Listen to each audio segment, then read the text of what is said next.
If you only have 24 hours in Manuel Antonio, Costa Rica, what are you gonna do?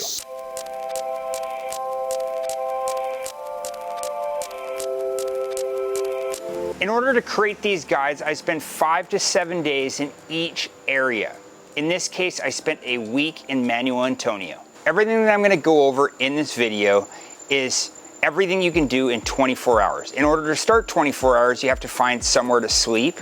And I go over hostels and hotels.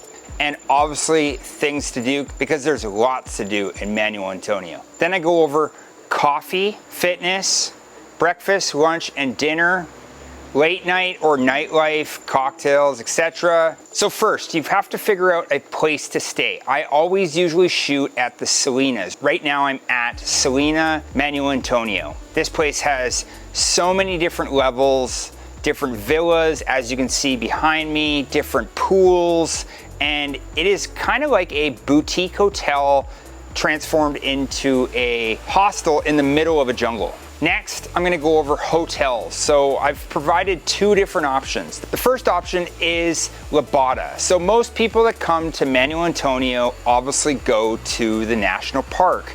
La Bota is literally right outside. It literally borders the park. So right by the gate, hang a right, and you're right there. Now I'm in rainy season, so that's September, October, leading into November. Right now it's September.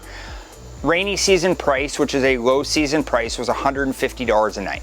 And it is deep in the jungle. As I mentioned, it's right next to the park. But if you're wanting luxurious views, more pools, and be right in the center of all the action, Parador Resort. It's about $240 a night, but it's a lot more luxurious stay. I'm in Manuel Antonio. What do?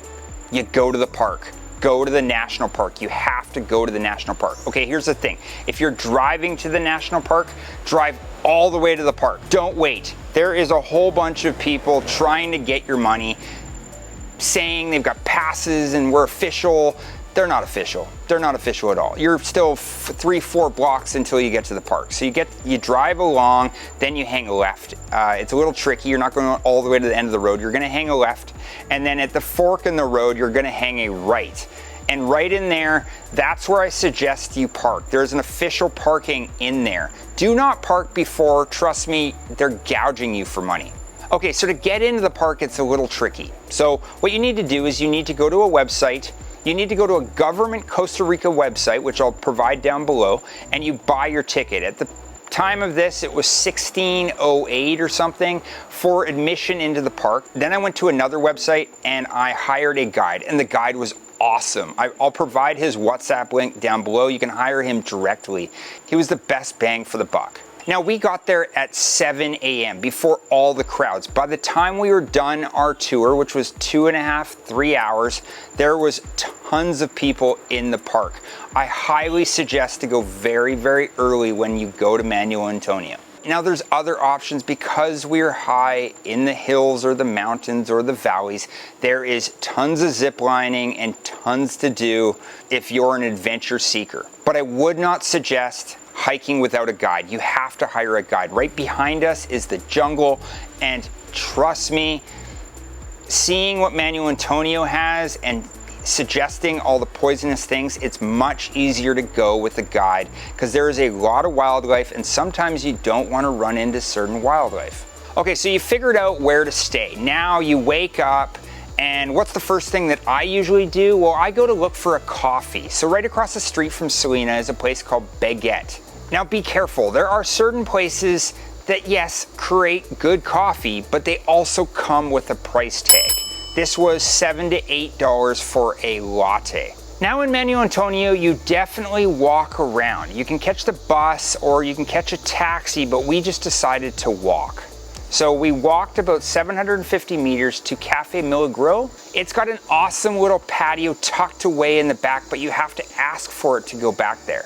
It was $5 for the latte, and they had a lot of American breakfast choices as well, which leads me into fitness. After you have a coffee, you want to work out. The thing is, we're in Manuel Antonio.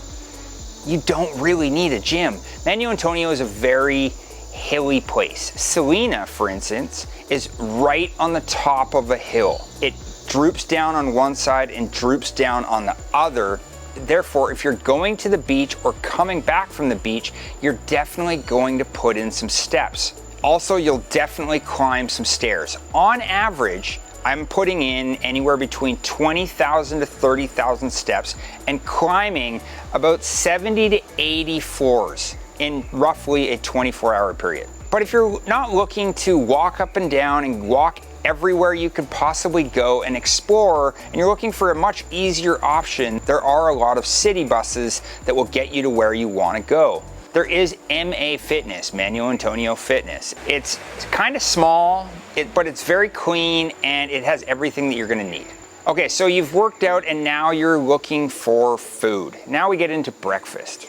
If you've watched my other videos, you'll know that I love smoothie bowls. I'm in Costa Rica. Costa Rica is known for fruit, veggies, and a lot of organic choices. So we didn't have to go far. Varuna is a plant-based restaurant. They've got tons of smoothie bowls, smoothies, organic coffee, loads of different breakfast options like pancakes and, American style breakfast, as well as a lot of lunch options like salads, etc. It's just really a great way to start the day. So now if you're looking for lunch, I Googled best cafe. I came across Emilio's Cafe. I poked my head in and it was more of a restaurant than a cafe. They did have coffee choices, but it's a much better lunch and dinner option than a cafe in my opinion. It has killer cocktails, amazing choices, and a massive menu with a stellar view of Manuel Antonio. So another choice that there is a lot of wildlife, which means a lot of insects. Creating this video was a bit of a challenge. Other lunch options were the falafel bar, and it did not disappoint. It's a little tricky to find. You just got to keep walking. It's across the street from a bunch of hotels. It's awesome because you can go there, you order the falafel and it's self-serve. So then you can just fill it up with all the veggies and everything else you kind of need to complete your falafel. Okay, so now we're gonna get into dinner options. There were a few different dinner options, which was a pleasant surprise. We went for Japanese at Enzo. Great sushi, yakisoba, noodles, all sorts of different options. Best of all, not a lot of people, and honestly, just really good food. Not far from that is a Thai place. The Thai place was packed, so you definitely need to make sure to get there early. Thai place had a ton of options as well. So you've got Thai and Japanese for dinner. Okay, so after dinner, depending on what time you're eating, you can go to sunset before dinner or you can go to sunset after dinner. Just make sure that you're at a restaurant that views it, or you can go down to the beach. Most of the restaurants are up on top of the hill and they don't have the best view, because sunset's over here and a lot of the buildings are looking this way.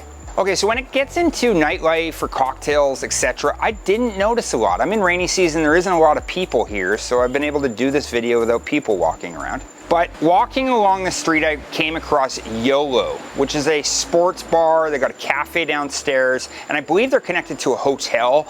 That seemed like a pretty lively spot Monday to Friday. Definitely a lot of foreigners. And if you keep walking down towards the falafel bar, there's a place called Drunken Monkey. Enough said. Okay, so if you're wanting to spend a little bit more time here, there's a lot of different real estate choices. So you could go to the jungle, you go to the beach, or you could do ocean views or jungle views. After spending about a week in Manuel Antonio, I've noticed that the living expenses can be very, very high in Manuel Antonio. I was having a conversation about this yesterday, and typical things like coffee or groceries in a certain area gets to be very, very expensive. You just need to learn how to shop in Latin America. If you're in a tourist area, they're going to hit you with tourist prices. It's not like back home where one grocery store, same price across the table. Here, if you're in a certain area, the same grocery store could be a completely different price if you go to where the locals shop.